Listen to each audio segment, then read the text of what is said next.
Hi everyone, and welcome again to episode 2, well, more class 2 in the introduction to video series that I'm doing here. And I just want to first off say thank you. Thank you for everyone who commented, who sent me email, who just really have interacted with me. I've gotten much more interaction than I thought that I was going to get, and I've got to say that I'm really pleased. And really, I should have expected it, because I have such a great community, and it just keeps getting stronger every day. So first off, thank you. Secondly, if you haven't seen the last video, head on over to trinitydigitalmedia.com/vidcourse. trinitydigitalmedia.com/vidcourse, and there you can find you can sign up and you can get these videos sent to you automatically along with the notes that I've created to go with it. So this video is going to be mostly me just talking to you, but I have notes that will go with it, and you're going to want those notes so that you can follow along and see exactly what I'm talking about. There are some great links in there as well. I've spent a little bit of time working on this. So let's just get started, shall we? Now, first I want you to imagine with me. Imagine getting to the point where you can make videos that connect with your audience, engaging in them with this message that you have, whether they're young or old, just really connecting with people. Now, you can do all this with a tool that's really more accessible now than it ever has been, and that's video. So before we go on, just some background in case you missed the first video. I've been doing video since 2000. I started in higher education, worked for the church, worked in television, did freelance work, and now I do videos online 5 days a week at churchtechcast.com.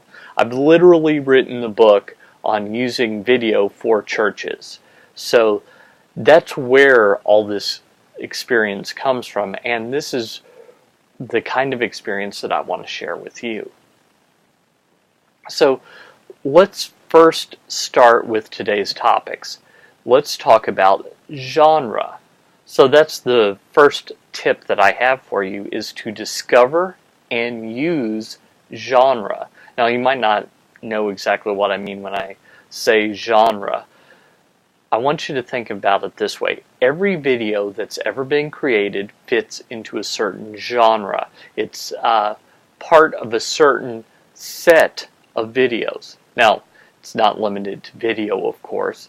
It's part of a certain set of a type of art. So video is in and of itself a genre, but there is a subset of video that is done in different ways. So just as in fiction, romances follow certain rules while mysteries follow others, in nonfiction, MOTS, man on the street videos, word on the street, streeters, those kind of videos have a certain structure, and so do testimony videos. Commercials follow certain rules that training videos don't follow, and vice versa. So what you want to do is discover the genre of the video that you're trying to create. Now, the easiest way to do that, at least in my experience, probably the best way, is to watch videos that you like in the genre that you're looking for. Now, it's easier today than it ever has been. We'll talk about YouTube in a few minutes, but you can go to YouTube and say, hey, I want to watch a bunch of comedy videos, for example. And you start watching those and see which ones feel well produced to you. Now, it doesn't matter if the content isn't exactly what you would do. That's not what we're looking for. We're not looking for content, we're looking for structure. So how does a particular video, how is it structured? Think of this kind of like a skeleton. This is just very basic. So it doesn't matter what's being said or how it's being said. What matters is the structure that it's built on. So a lot of churches actually use a structure that they change the elements of from week to week. The church that I grew up with, they would start with an opening song, then someone would pray, then there would be another song, and then the offering, and then after the offering there would be another song called the anthem, which was like a choir number, and then the preacher would preach, and then there would be a closing song and a closing prayer. That was the structure. Now, I haven't told you what songs, and I haven't told you who prayed or what they prayed about. You see, all of that was fleshed out on the skeleton of the particular church service. So think of it as a skeleton that you can add organs to, and I'm not trying to be silly here, I actually meant physical organs. Think of it as a skeleton you add organs to, muscles, a circulatory system, and finally skin on top of. That is kind of the genre that you need to look for. So you find the skeleton that you want to use, and then you build from there. You don't have to reinvent the wheel here. You can actually start with a structure that's been predefined, predetermined. Now you might be thinking, well, what if I find more than one that I like? No problem. You can either pick the one you like best, or if you can't decide, sometimes mixing and matching a little bit will provide a little variety in the genre from everything else. So I think when I think of genre, I think of like schools in art.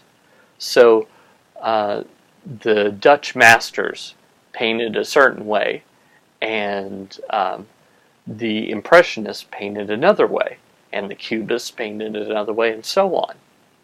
Now, when you think about it, they're all using the exact same tools. They're all using paints and canvases and brushes, but they're getting totally different results. But while each of these genres of painting are different in their outcome, types of paintings can be grouped into these different genres. So think about that when you're creating video. And I think that that will help you create a video that's better and easier to connect with. And you'll notice that you don't have to start from scratch. You can build on what someone else has already done, and that's perfectly okay. The art here isn't creating your own new genre. Sometimes it is, but generally speaking, you start with what fits in to what your audience expects. Only you start changing things. And you change things not by starting with what they have and just reusing it all and changing two things. No, you start with the structure and then you build on top of that. So that is how we use genre. Next, I wanted to talk about YouTube. Now, keep in mind that this is all kind of high level. I just wanted to get these videos out. I could really talk about this for a month solid, all these different things, but I just wanted to put out kind of a mini course to get your toes wet, to dip into the pond of what is possible with video. So let's talk about YouTube. First off, you should know Google is the world's largest search engine. The second largest is YouTube. You probably didn't know that, but it is the case that there are so many videos on YouTube that it requires its own search algorithm. So that's really interesting. You see, people use it in different ways, and they're looking for different things. So children look for Minecraft videos. Teens look for music videos. People in middle age, like myself, look for how-to videos. Just the other day I was working on my car and I'd never actually changed out the radiator before. How often do you change out a radiator in a car? Not very often. So I found a video on how to do that. And it actually gave me a tip that I would not have known. I would have tried really hard and I would have failed if I didn't know this one tip. So how-to videos are big on YouTube. It's really both a treasure trove of practical knowledge and entertainment. So that's just a little bit about YouTube, but here are some helpful hints to help you get your videos found.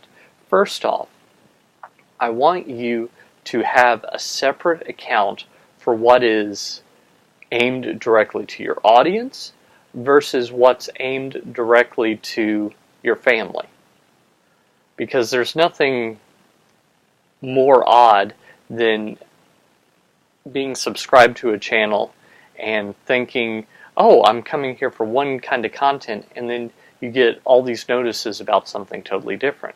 Now, on one level, I was watching a lot of videos on video looking for hacks, how-tos, etc. And because that's just what I do. I love video that much that I even watch videos on it. So I was doing that, and I found a guy who did some great kind of do-it-yourself, how to squeeze the last little penny out of every piece of gear videos. So I watched all of those. Then I noticed that he'd stopped making them for a while, and then he started making more videos. So I started watching the new videos, thinking, oh, well, he had something come up in his family. Nope. The new videos were all about ghost chasing.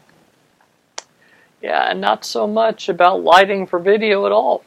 Nothing about microphones. Nothing about choosing a good camera. All about ghosts. Yeah, that was a mistake. He should have had a separate channel or a separate account for each of these totally different subjects. Likewise, what if you were watching a church's feed and you were really enjoying what they were doing? Just pretend with me for a moment. And then all of a sudden, there was a cat video. Had nothing to do with anything. Just a cat video. Then the very next video goes back to what the church is doing. You see how that's not what you expect, and it's kind of odd and strange? Well, so number one, have a separate account for things that are really disparate. Now you can make playlists for groupings of similar things. So my playlists that I have, I've got one for my Monday show, which is all about the web, new media, social media, those kinds of things. I've got another playlist for Pro Presenter tutorials. That's my Tuesday show. My Wednesday show is all about finding your calling in your dreams. Now it's somewhat different than the other stuff, but I'm the common bond, and it's a large enough playlist that if you want to have overlap between those, sometimes you see that there is overlap. My Thursday show is all about video and graphic design, etc. So I have those separated out into playlists so you can watch whichever one you want or all of them. It's really up to you. So that is tip number one. Tip number two, use thumbnails and titles to draw attention to your videos. It's easy to just upload a video and it's like MVI-09832.mov. Easy to do that. You take that with your camcorder. That's what it says. So you upload it. Really doesn't tell anyone anything about the video though. That video could be anything. Literally any video. It could be a cat running around. It could be a child doing something cute. It could be information that you've really, really wanted to know, but you can't find it because it doesn't have a good title. Also, thumbnails, because remember, what people see will help them decide to click on the video. If you've got 3 videos that have the very similar titles, and one of them has a title that says, or one of them has a thumbnail that makes it look like they put a lot of time and effort into the video, maybe you're going to click on that one. But what if another one, the second one, has an intriguing thumbnail that along with the title makes you go, well, that doesn't make any sense, I've just got to find this out. Well, you've just played into what they're doing. You have basically chosen to exercise your curiosity and look at their video. So that's one other thing you can do. Don't forget about keywords as well. Remember, if you've watched some of my shows, you know that I'm a big fan of keywords, and I think of them not as this super secret Google voodoo. I just think of them as synonyms. Words that mean the same thing, and you just want to choose to call things what most people are searching for. So if you're talking about marriage, you're probably going to choose marriage as opposed to matrimony. Means the same thing, but one is what most people choose, and the other, not so much. So keywords really matter, and they help people find your video. Next, you want to publish regularly and encourage people to subscribe and comment. There aren't a lot of things that are worse than stumbling upon a video series that you like and it's published infrequently. You start thinking, you watch all the back catalog and you start thinking, oh yeah, when's the next one coming out? And then you realize that the last one came out 6 months ago. But the one before that came out a week before. And the one before that a day before. But the one before that a year before. So it's infrequent. It's better to have something that you can rely on. If you know that there's a new video every 6 months, that's fine. It would be better if it was once a month though. But if it says it's daily and it's once a month, not so much good. So publish regularly. At the end of all your videos, just throw up a slide that encourages people to subscribe. Look at the new version of The Tonight Show. How he's got just such a great slide at the end, and it's very simple. It just says, hey, subscribe to this, and here are some other videos. And you can use YouTube annotations to draw people to those. And when people comment, YouTube knows that your video is popular. So if you encourage people to comment, ask them questions at the end, etc., that really helps drive traffic to your video. Finally, follow the best practices in the Creator Studio. Now, I've mentioned several of them, but there are many, many more. And what you want to do is you really want to get everyone who is just really an expert on YouTube and follow what they're saying. And that's one thing that YouTube is great at, is they've assembled best practices from the top YouTubers, and they've enabled them to really share these best practices so that you can get a better audience, and that is pretty cool. Now thirdly, another topic that I wanted to talk about was the equipment that I use. Now, depending on the type of video that you're using, you would use different equipment. This microphone is a wired microphone. It's an Audio-Technica Pro 70, and it is about $100. So it's not a super expensive mic. It's not a super cheap one either. But that is what I'm using. My camera is a Logitech C615, and I'm actually recording with my streaming software Wirecast by Telestream. I'm using an XLR to tip ring sleeve cable to plug that into my MacBook Pro. Now that cable is also called an XLR to an iPhone cable. To my right, your left, right over here off screen, you can't see it, but I've got a newer NEEWER softbox. I've got just a regular table lamp over here. And behind me, I've got one of those, I call it a salad bowl clamp light. You pick these up at a hardware store anywhere, and I've got one of those back there. All three of those lights that I'm using right now all have compact fluorescent bulbs in them. 100-watt equivalent, what they call warm balanced, so they're not daylight balanced. They're actually more similar to incandescent lights in the light that they put out. So those are the lights that I'm using right now, and you can see that it works pretty well. You can see that the camera's pretty good, and you can hear that the sound is pretty good. Depending on what I'm doing, I sometimes use different gear though. Sometimes for my bigger videos, I'll use my Canon T3i, which I've got on my tripod over there.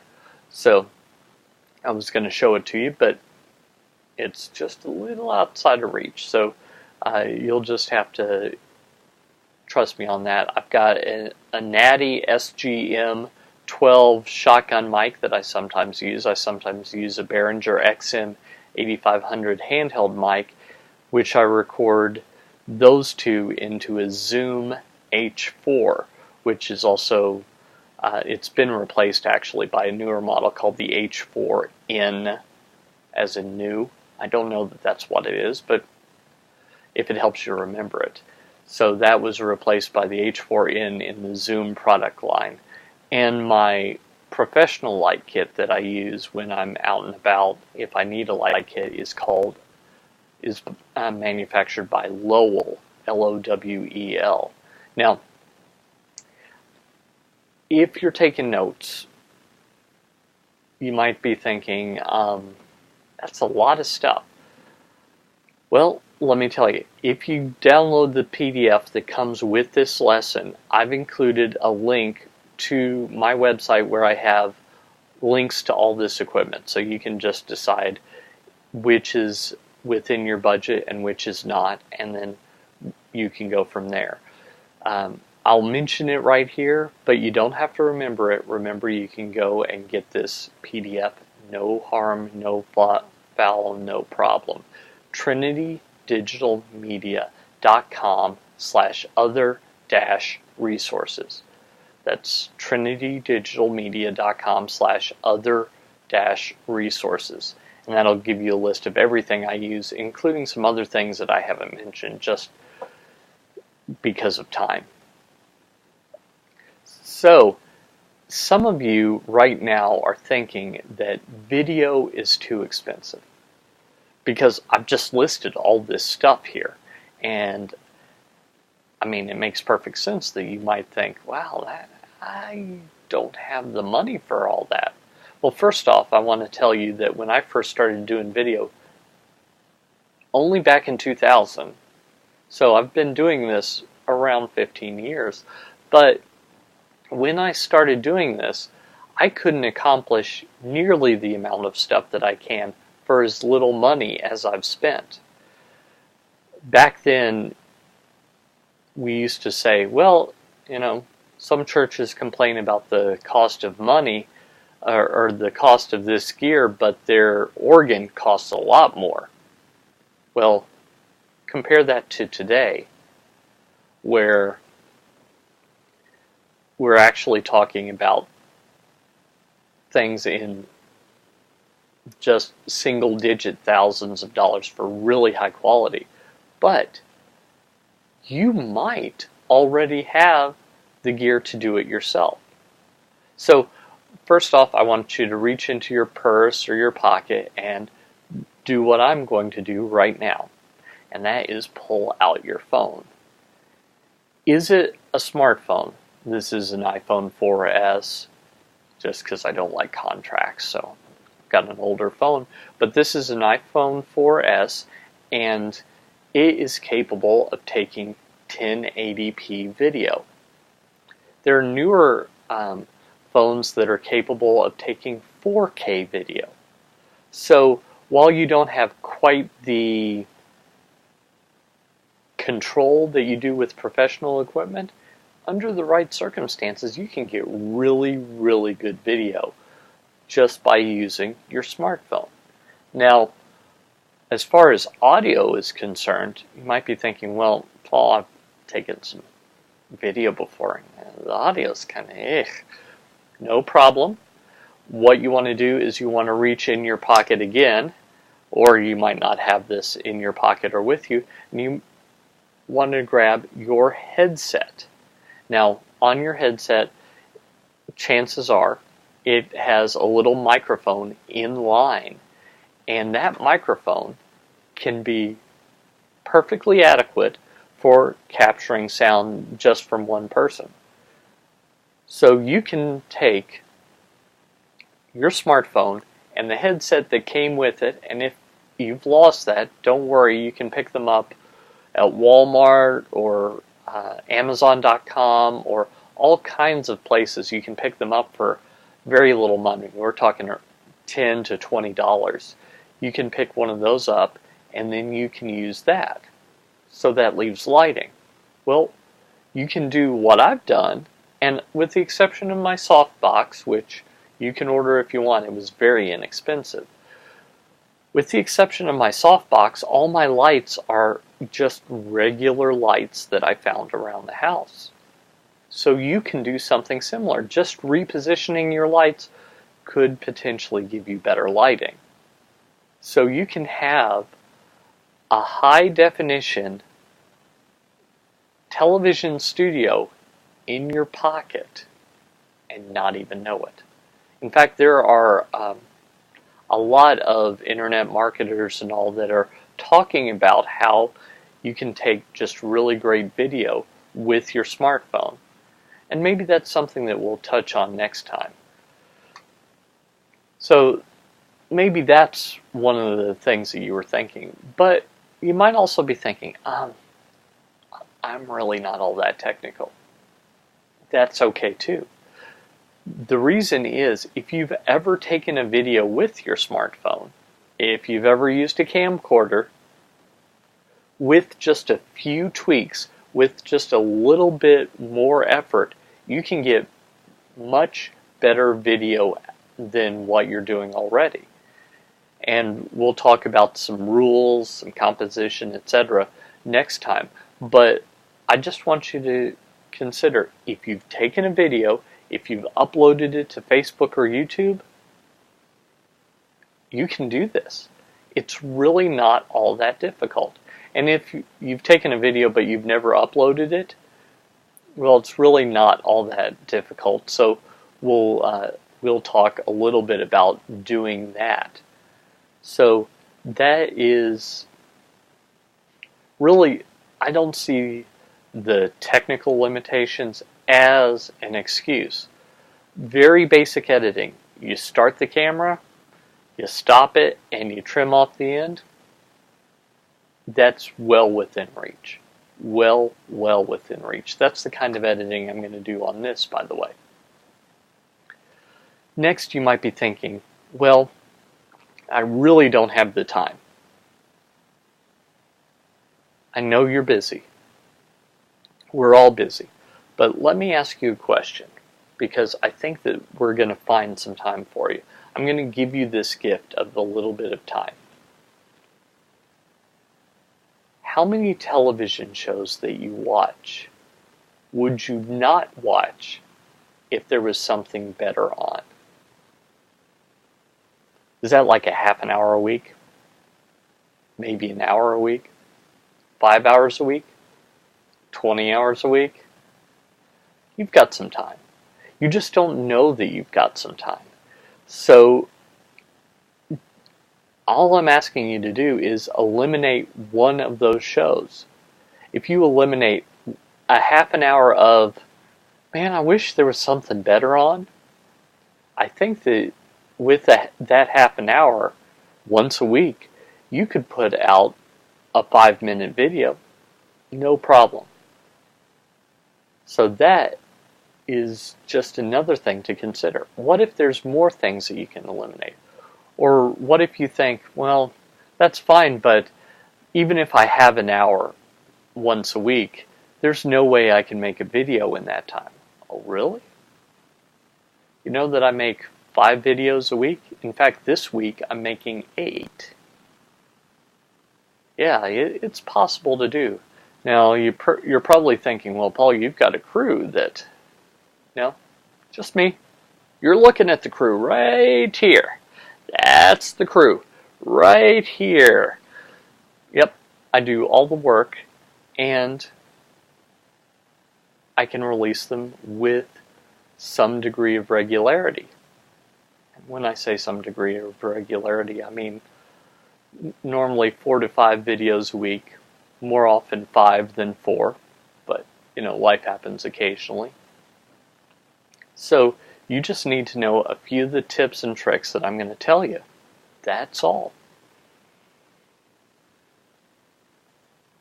Finally, you might be thinking, well, this really won't appeal to anyone that's who I'm trying to reach. I'm trying to, it's fine for those people that are trying to reach the kids or the young people, but not the people I'm trying to reach. Have you been to a retirement home lately? No, I hear that in my voice, and it sounds like I'm scoffing, and I just want you to be serious about what's going on. I want you to consider, of course my dog's barking now, I want you to consider that maybe, just maybe, video is a universal language that reaches just across generations. Now, for retired people that are in nursing homes, it's television, and that makes perfect sense because most people that are alive today have grown up with television. Only the oldest of the old were alive before television was created. So there are very few people that aren't familiar with video as a medium. But you might be thinking, well, I'm not trying to put it on a television station, I'm trying to put it on YouTube, and you've got to have a computer for that. And everyone knows that no one over 40 uses computers. Really? Let me challenge you with that one as well. The Macintosh was released in 1984. As I'm recording this, it's 2014. So that's 30 years ago. 30 years ago, the Macintosh was released. If someone was 30 years old, not that old, not that young, just 30, they would be about 60 today. What if instead they were 35? They'd be 65. If they were 40 and thought, oh, that's pretty cool, I'm going to embrace this new technology. So, on one hand, you have the fact that a lot of the older people that you might be discrediting were actually part of the computer revolution.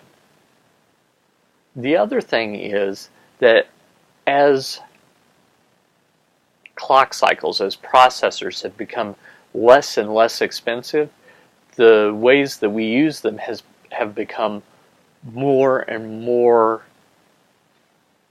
easy. So while in the 80s, I'd say 1982, if you wanted to do something, you had to do it on the command line, you had to remember a bunch of commands, and if you couldn't type, you were out of luck. Then the Macintosh was released, and it had a mouse and a graphical user interface, and Windows wasn't far behind it. But that's not where we stopped. Now we have voice control with technologies like Siri or Cortana on Windows Phone, or we've got Google Now on Android devices. We've also got touch, multi-touch. So a lot of times it's a lot easier now than it has been in the past. When the iPad was first released, there was a woman who was 99, and there was a video going around the internet of her using it because it was just so much easier to use than a full computer. So using an iPad and watching a video on YouTube is very accessible. Very accessible. So I don't think that really any of these excuses should hold you back. I think that there are ways to overcome all of those things. So next time, because we do have another video left, we're going to be talking about video hacks. Ways to do things that you might not know that you can do. We're going to be talking about getting the most out of the video from your smartphone. And on top of that, we're going to be talking about basic shot composition. Basic shot composition will be able to take an average video and make it look much more professional. So those are the things that we're going to talk about next time. As always, I have just a couple of quick assignments for you. Please tweet about this class with the hashtag VidSchool, VidSchool, and we'll spread the word that way. Comment below the video and tell me what you think we should cover in the final video and what you think of the videos that I've done thus far. And don't forget to sign up to get the first video and these notes and this video sent directly to your email. Just head on over to http://trinitydigitalmedia.com/vidcourse, VidCourse, and then we'll just be able to basically, I'll be able to send those to you. So until next time, this is Paul Allen Clifford with TrinityDigitalMedia.com.